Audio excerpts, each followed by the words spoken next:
महान दल के राष्ट्रीय अध्यक्ष केशव देव मौर्य सोशल मीडिया पर लिखते हुए कहते हैं, समाजवादी पार्टी के राष्ट्रीय प्रवक्ता उद्यवीर सिंह जी ने ये बात बिल्कुल ठीक कही कि समाजवादी पार्टी के किसी भी नेता ने मुझसे यानी केशव देव मौर्य राष्ट्रीय अध्यक्ष महान दल से गाड़ी नहीं छीना था बल्कि वापस मांगा था।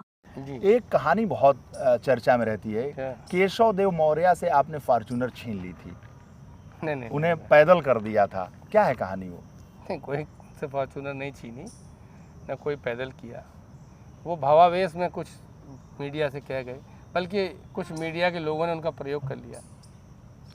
सिंपल सी बात थी, वो समाजवादी पार्टी के गठबंधन में थे। मीडिया के लोगों ने प्रयोग कर लिया? हाँ, प्रयोग ही कर लिया। जो बातें नहीं थीं वो बातें कहलवा दी। उसके बाद फिर दोबारा से वो हमारे साथ आए, तो निश्चित तौर पे जो सत्य होता है जब आपस में मिलते हैं वो तो सत्य होता ही है।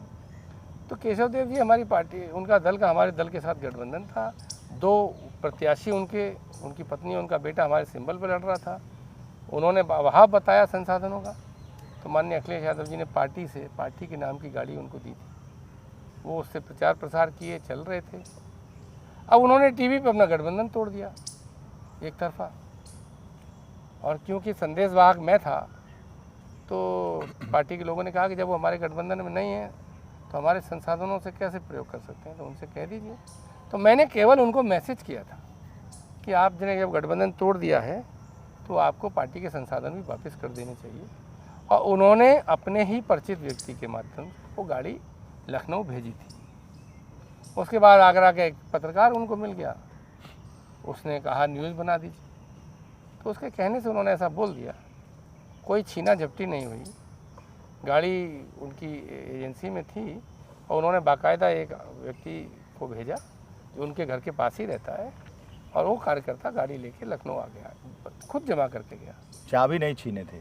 चाबी का कोई पास भी नहीं गया, कोई बात भी नहीं, केवल फ़ोन से बात हुई थी। बहुत रो रहे थे, कह रहे थे कि बहुत बेइज्जत कर दिया उदयवीर जी ने।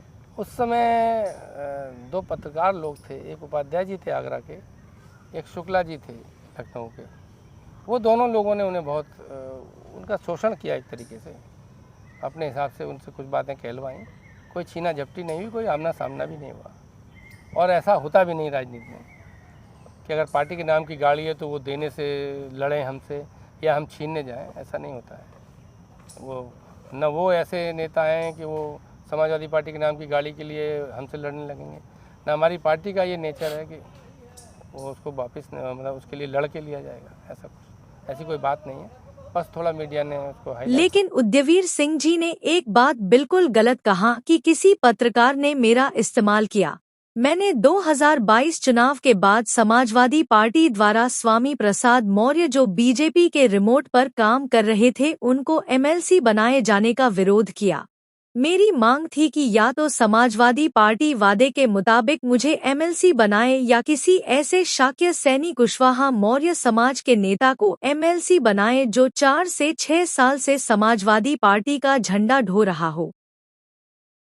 क्योंकि मैं स्वामी प्रसाद मौर्य जैसे नेताओं को बहुत करीब से जानता था कि इन्हें भारतीय जनता पार्टी ने समाजवादी पार्टी को नुकसान पहुंचाने के लिए प्लांट किया है।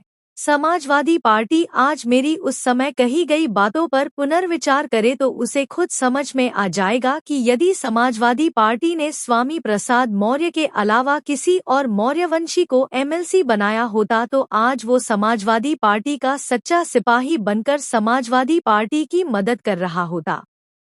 लेकिन मेरी बात न मानकर समाजवादी पार्टी ने मुझे गाड़ी वापस करने का फरमान सुना दिया। वो गाड़ी समाजवादी पार्टी के नाम थी और मुझे चुनाव में महान दल समाजवादी पार्टी के गठबंधन के प्रत्याशियों के प्रचार प्रसार के लिए मिली थी, इसलिए उसे वापस करना मेरा नैतिक दायित्व था।